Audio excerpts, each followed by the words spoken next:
आप सबको खुदावंद प्रभु यीशु मसीह के महान और सामर्थी नाम में जय मसीह की। दोस्तों, हम आपका अपने YouTube चैनल पर स्वागत करते हैं। दोस्तों, क्या आप अपनी प्रार्थना को और अधिक प्रभावशाली बनाना चाहते हैं? दोस्तों, क्या आप चाहते हैं कि आपकी प्रार्थना और अधिक सामर्थी बने?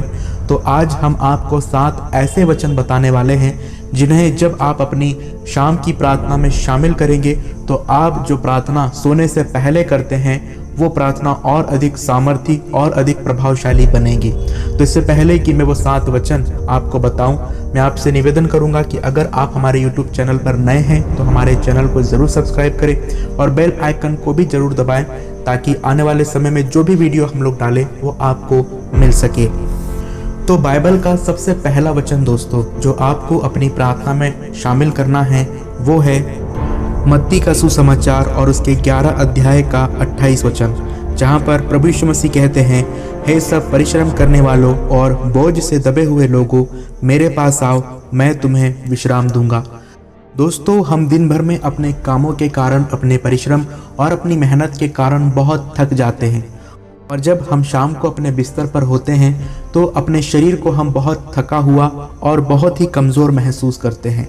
ऐसे समय में जब आप मत्ती के सुसमाचार और उसके 11 अध्याय के 28 वचन को स्मरण करेंगे, जहां पर प्रभु कहते हैं कि हे सब परिश्रम करने वालों और बोझ से दबे लोगों, मेरे पास आओ, तो आपको यहाँ पर इस वचन के द्वारा एक हिम्मत मिलेगी, एक साहस मिलेगा कि आपके हर एक बोझ को उठाने वाला, आपके हर एक परिश्रम से आपको विश्राम देने वाला, आपका जीवित परमेश्वर आपकी प्रार्थना को सुन रहा है। और जब आप इस वचन को अपनी प्रार्थना में शामिल करके अपने बिछौने पर सोएंगे तो आपकी सारी थकान, आपकी सारी कमजोरी, आपकी सारी वीकनेस दूर हो जाती है, क्योंकि इस वचन के द्वारा आप अपने सारे परिश्रम और अपने सारे बोझ को प्रभु यीशु मसीह को दे देते हैं और वो प्रभु यीशु मसीह आपको विश्राम प्रदान करता है। दूसरा वचन जो आपको सोने से पहले अपनी प्रार्थना में जरूर शामिल करना चाहिए दोस्तों, वो है मत्ती के सुसमाचार और उसके 6 अध्याय का 34 वचन, जहाँ पर लिखा है, अतः कल की चिंता न करो, क्योंकि कल का दिन अपनी चिंता आप कर लेगा, आज के लिए आज ही का दुख बहुत है। जब आप इस वचन को अपनी प्रार्थना में शामिल करेंगे तो कल के लिए जो भी आपकी चिंता रहती है, जो भी आपका टेंशन रहता है, जो भी बातें आप अपने आने वाले कल के लिए सोचते हैं, उन सारी बातों से आप बेफिक्र हो जाएंगे। आपको कल की चिंता करने की आवश्यकता नहीं होगी, क्योंकि प्रभु के वचन में स्वयं हमसे कहा गया है कि कल का दिन अपनी चिंता आप कर लेगा। इसलिए हम अपने आने वाले कल की चिंता बिल्कुल भी नहीं करेंगे, क्योंकि हमारे मन में यह विश्वास रहेगा कि हमारे आने वाले कल में जो भी होने वाला है उन सारी बातों को हमारा प्रभु देख लेगा। अगला वचन जो दोस्तों आपको अपनी प्रार्थना में शामिल करना चाहिए वो है नीति वचन की पुस्तक के 3 अध्याय का 24 वचन, जहाँ पर लिखा है, जब तू लेटेगा तब भय न खाएगा, जब तू लेटेगा तब सुख की नींद आएगी। दोस्तों, कई ऐसे लोग होते हैं जो अपने जीवन में हमेशा डरते रहते हैं, जो भय खाते हैं, जिन्हें रात में बुरे बुरे सपने, डरावने सपने आते हैं और उन डरावने और बुरे सपनों के कारण वो लोग कई बार रात में चौंक कर उठ जाते हैं। कई ऐसे लोग होते हैं जिनके मन में इस प्रकार का भय रहता है कि हम अगला दिन देखेंगे या नहीं देखेंगे। उन सभी लोगों के लिए मैं आपको ये वचन देना चाहता हूँ दोस्तों, जहाँ पर परमेश्वर के वचन में लिखा हुआ है, जब तू लेटेगा तब भय न खाएगा, जब तू लेटेगा तब सुख की नींद आएगी। हमारा परमेश्वर हमें सुख की नींद देने वाला परमेश्वर है। हमारा परमेश्वर हमें हर एक भय से मुक्त करने वाला और आज़ाद करने वाला परमेश्वर है। यदि आप डरते हो, अगर आप रात में चौंक कर उठ जाते हो, तो इस वचन को अपनी प्रार्थना में जरूर शामिल करें और विश्वास के साथ कहे कि जब मैं लेटूंगा तब मुझे डर नहीं लगेगा और मैं सुख की नींद सोऊंगा। दोस्तों, अगला जो वचन मैं आपको बताने वाला हूँ ये खासकर उन लोगों के लिए है जो रात में नींद की गोलियां लेकर सोते हैं।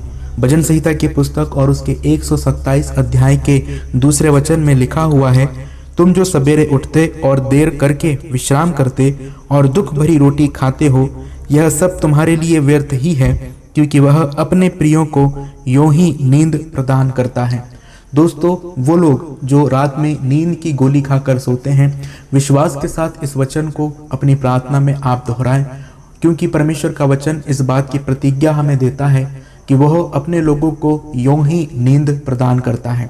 हमें नींद के लिए किसी टैबलेट, किसी गोली या किसी सिरप की आवश्यकता नहीं पड़ेगी दोस्तों, जब हम इस वचन को अपनी प्रार्थना में शामिल करेंगे, क्योंकि प्रभु ने स्वयं कहा है कि वो अपने लोगों को यूं ही नींद प्रदान करता है। अगला वचन दोस्तों जो मैं आपको बताने वाला हूँ, यह मेरा सबसे फेवरेट वचन है।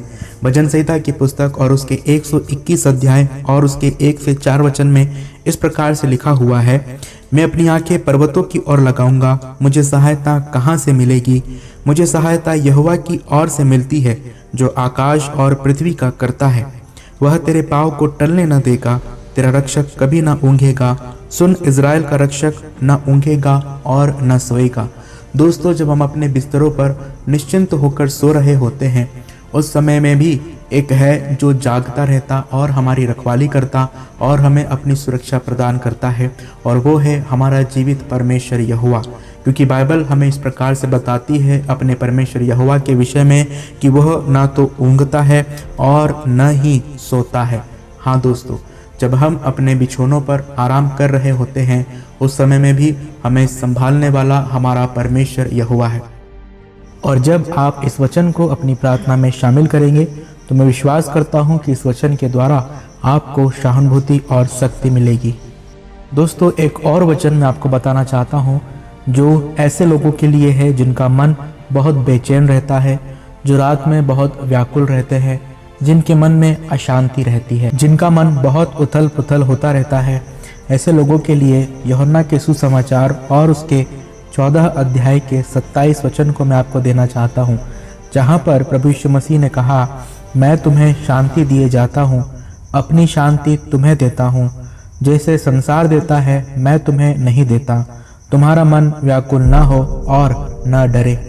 ये परमेश्वर का वचन उन लोगों के लिए है जिनके मन में हमेशा अशांति बनी रहती है, और उस अशांति के कारण वो कई बार रात में अच्छे से सो नहीं पाते हैं। तो ऐसे लोगों के लिए परमेश्वर का ये वचन है। दोस्तों, बाइबल का 7वां और आखिरी वचन जो सोने से पहले हमें अपनी प्रार्थना में शामिल करना चाहिए, वो है तीमुथियुस की दूसरी पत्री का 1 अध्याय का 7वां वचन, जहाँ पर लिखा हुआ है कि परमेश्वर ने हमें भय का नहीं, लेकिन सामर्थ और प्रेम और संयम का आत्मा दिया है। आप इन वचनों को अपनी प्रार्थनाओं में जरूर शामिल करें, ताकि इन वचनों के द्वारा आपकी प्रार्थना और भी प्रभावशाली हो, और इन वचनों के द्वारा परमेश्वर आपको हिम्मत दे, आपकी प्रार्थनाओं में बल दे, ताकि आप और अधिक प्रभु के करीब जा सके। आपको ये वीडियो कैसा लगा हमें ज़रूर कमेंट बॉक्स में लिखकर बताएं। अगर आपको ये वीडियो अच्छा लगा है तो आप इस वीडियो को लाइक ज़रूर करें, अपने दोस्तों के साथ इस वीडियो को शेयर ज़रूर करें। अगली वीडियो में फिर दोबारा आपसे मिलेंगे, तब तक के लिए आप सबको जय मसीह की।